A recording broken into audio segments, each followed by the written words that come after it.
right. So I'm Jackie McMillan of strivewithautism.ca, and I've been doing this series on what are the intervention options that really make a big positive difference for people with autism. So today I'm pretty excited to be interviewing two women, Breanne Mathers and Stephanie Deaken, who run a place called Fiddlehead Care Farm. Now, Britain has done a lot in terms of care farm, so pretty exciting. And here we are, it's starting to happen in North America and in Canada. So Breanne Mathers is a certified child life specialist, and she's a therapeutic recreation specialist. She loves using multisensory environments to harness healing and calming powers of nature. And she uses active and play-based approaches to therapy to help kids, youth, and families cope with challenges, special challenges. Now, Stephanie Deaken is a registered social worker, and she grew up with a sibling with special needs. So early in life, she knew that she wanted to help people with a variety of abilities to live fulfilling, happy, and purposeful lives. So welcome, Breanne and Stephanie. Breanne, can you just sort of wave? And Stephanie, can you just sort of wave so people know? Okay, thank you. Thank you so much for having us and for that lovely intro. Wow. Well, let's start with, what got you started on wanting to create a care farm? Okay, so this is kind of our number one question that we always get. So the story behind it, I guess in short form, is that Breanne and I met working at a children's rehabilitation hospital in Toronto, where we work with children with many different needs. And we became really close friends and realized our love and passion for helping kids, young adults and adults with special needs of all kinds, but also our love for nature and the power that nature has on our bodies, minds, and souls, really. So we just started brainstorming and creating what we thought we made up, this idea of how do we get what we love to do outside, and so that these kids can we can reduce any type of barriers that they may feel in getting to these outdoor recreational centers and have, do our interventions on the farm. So at the same time, my husband and I were looking for farm property to buy to raise our family years down the line. But one day we just came across this beautiful property. It was previously a therapeutic riding center, so it was already fully accessible. We got the goosebumps the whole bit, called Breanne and said, this might be happening sooner than we thought. And that's kind of how it started. I don't know if there's anything else you want to add. I think just that other piece of like how incredibly therapeutic nature can be on its own. It's the ultimate sensory experience, and nature gives to you what you need from it or what you want from it. And so it's therapeutic in its own value, but then you add sort of our passion and our skills around play-based learning to that, and it's almost doubly therapeutic. So we do have a 50-acre property here. It's organic. So that was the other thing that was important to us, is to continue that, just that importance around what we're putting in and around our bodies. But also, there's so many rules in our lives and boundaries in our lives that we wanted to create a space where people were safe to touch and feel and pull and explore and turn over rocks, and because that's how we learn and that's how we explore our environments, and we wanted to try and reduce any of the sort of risks that could be associated with that, whether it be pesticides or those type of things. So just really it all came together, put it that way. Free play in nature, when you look at the things that can bring health benefits, like love is at the top of the list. Free play in nature is right below it. Absolutely. And that free play allows each individualized person to, as we said, get what they want out of it, play the way that they feel comfortable in a really safe. We've had lots of families and friends and clients that have come that have said just that acceptance piece is such a huge piece, that they feel free to play in the way that they want to, in the way that they need to, with no judgment. Yes. And in a large space. So it's not, they get more freedom here than they would if they're walking around a mall or on a street. You get just the freedom, the environment, and the property itself provides that sometimes is what we need. We all need space sometimes, right? And Yeah. the bigger the space, the more freedom you feel. And the Give other me a sense of, oh, sorry, go ahead. I was going to say the other big piece along what you were saying that we do is that educational piece, and we do that through modeling.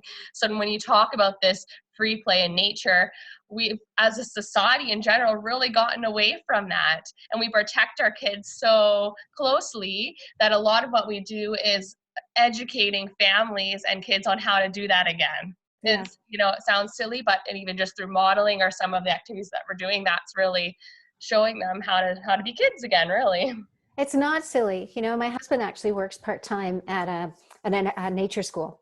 Okay. And he, the kids who end up there are kids who just aren't fitting into school very well. And their curiosity comes out, their self-determination comes out, their engagement comes out, like everything that these kids have been really shut down on just starts to pop up again.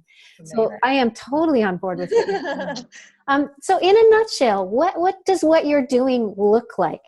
Give me an idea. Somebody comes to the farm and what happens? Okay. Ooh, very good question. So we have a variety of programs, so maybe we can talk about each of the programs. You want to start? Yeah, so I'll start with sort of one of our most formal, which would be individual and family counseling. So this is an opportunity where a family or even a person themselves, sometimes agencies, but in a lot of cases, it's actually families themselves or people themselves who say, you know what, I need a little help. And we say we're a farm for special needs, and we say we all have special needs. We all need to work on dealing with big emotions, or we all have life's challenges in our own way, and we can always use help to work on those. And so our one-to-one and family program, it would work like any other therapy program where they would come to the farm. The first session is always an assessment session. We set goals with the clients and the families, and then the actual intervention stuff is so much fun. It's a mixture of the stuff that you may see if you went to a conventional therapy setting, but we're playing outside and we're touching and we're feeling and we're integrating feelings and emotions and learning about ourselves and self-esteem through it could be anything, scavenger hunts, active games, or it could be a lot of the clients learn a lot through taking care of the animals that we have. So we have a therapeutic pig. Her name is Luna. She's a mini pig. She's about 20 pounds. And if you do go on our website, our therapy team is Steph, myself, and Luna, because animals are such incredible friends. They're non-judgmental, unconditional, loving nature. And it's amazing when people feel purpose or feel good about taking care of the animals and nurturing them, they learn to take care of themselves.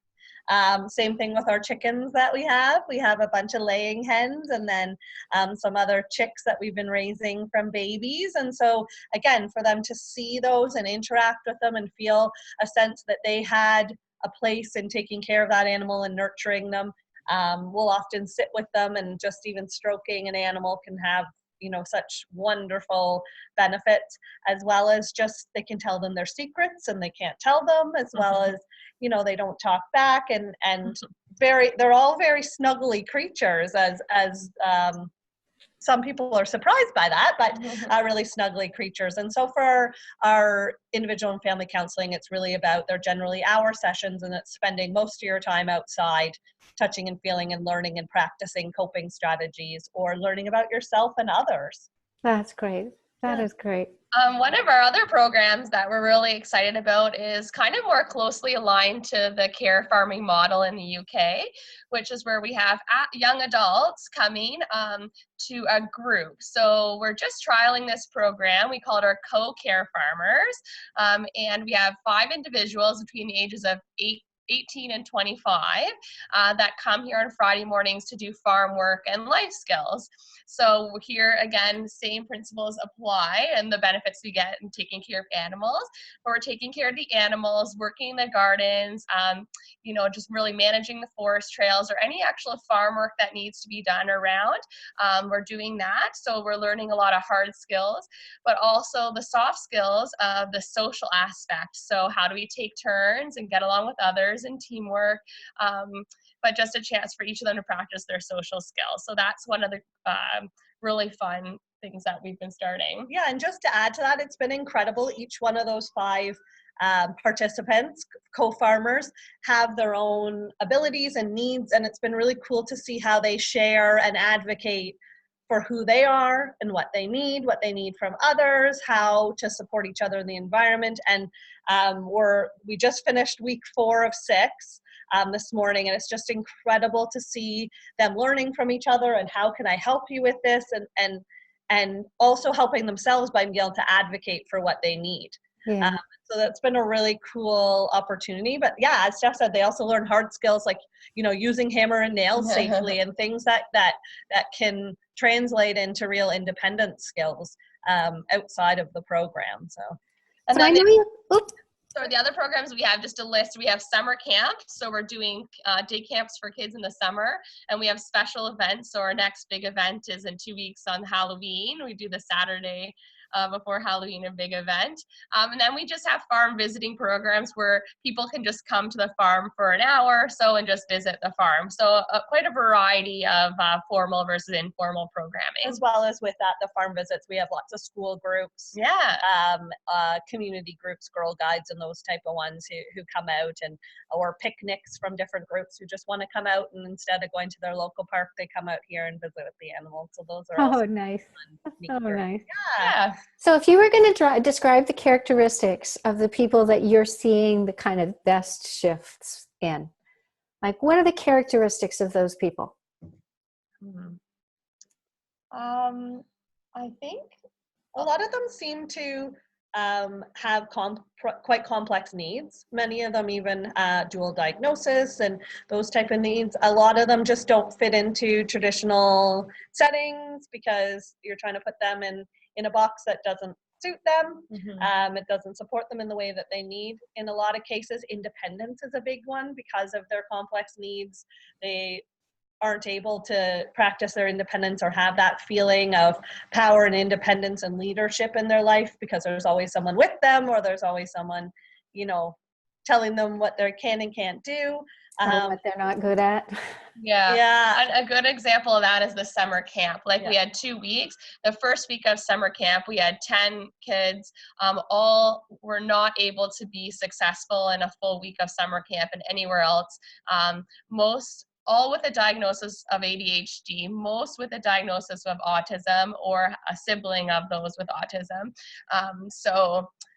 These were kids that had child camp and just didn't feel comfortable anywhere else. So that is a good example of that. I think another big one that we see is this label of anxiety, or sometimes even anxiety/depression, or, don't we all have anxiety in some ways, right? Of course, but kids that have tried other clinical settings have seen, a psychologist or a social worker or art therapist, but all in sort of a very clinical, white-walled setting, and didn't see the progress that they wanted. And then they came here, and we've seen very amazing improvements in their coping strategies. So that's been our biggest in terms of, I think, individual work. Yeah, and then of course, I think the ones who do the best have a love of nature. But even to say that, we've had some clients who have, I would say up to the phobia level of things like bugs and spiders, and they're still able to be very successful. And actually, phobias are things that take a long time I can't say we cure that or we fix that, but boy, is their threshold different after playing in nature. So definitely some interest in playing in nature, but we had some groups come from high schools that are doing sort of alternative learning programs, and the teachers think, oh, you're never going to get their phone away from them, they're not going to listen to anything you say, and you get them started and they forget what time it is, and they go and do their own thing. And yes, they may pull their phone out, but it's to take a picture because they want to share with their friends that they went to a therapy farm. And those are all such huge things that I think sometimes we underestimate when you provide the right kind of engaging program, that people can do so much more than people guess that they can, I think. Yeah. So do you have any parting words? We're at 1:59 now, and I know you have to get on to something else, but is there anything that you just really want to say to people who are like, what do you do? Yeah, I think nature is an incredible thing. I think with all those programs that we mentioned, I think one of the parts that Steph and I love are individualizing a program for a family. So people who are listening to this may say, well, none of those, I think we fit right into. Many of our programs, for example, our co-care farmers came out of individual families saying, you know, what we need is X, Y, and Z, and we're here to fill some of those gaps. We want the property to be used in the way that it in any way that it can be helpful. And the other thing I would say is come out and visit us, because you can't, you know, we can talk about it here, and but there's something magical about coming to the property itself, and we love visitors, so people just have to contact us. We ask for 24 hours notice to make sure that Steph or I are here to give you the best time, and we just love people coming to visit and checking it out themselves. And yeah. Excellent. Thank you, both of you, so much for your time. I'm thrilled with what you're doing. I'm so excited that you're not far away. There are so many families who need something like this, and I can't thank you enough for diving into, okay, how do we create this here? So and I really it's appreciate still evolving. So yeah, get people to tell us what they need, because you know there's lots of great advocates out there who can help us create programs that will serve a large number of people who really could use.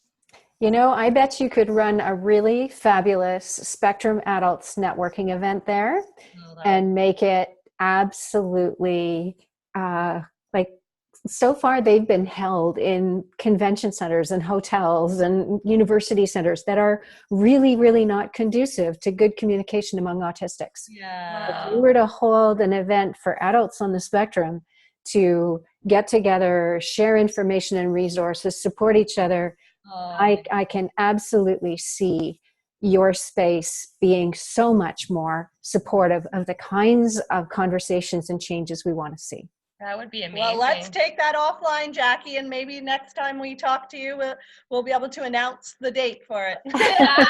Well, let me know if you want to help me, want me to help plan it, because sounds like a good partnership there for sure. So we're definitely open to that. So. All right. Well, I'm gonna wish you a great afternoon. Thank you so much for making some time with this, and I will look forward to future conversations. Okay. All right. Take care. Bye. Bye-bye.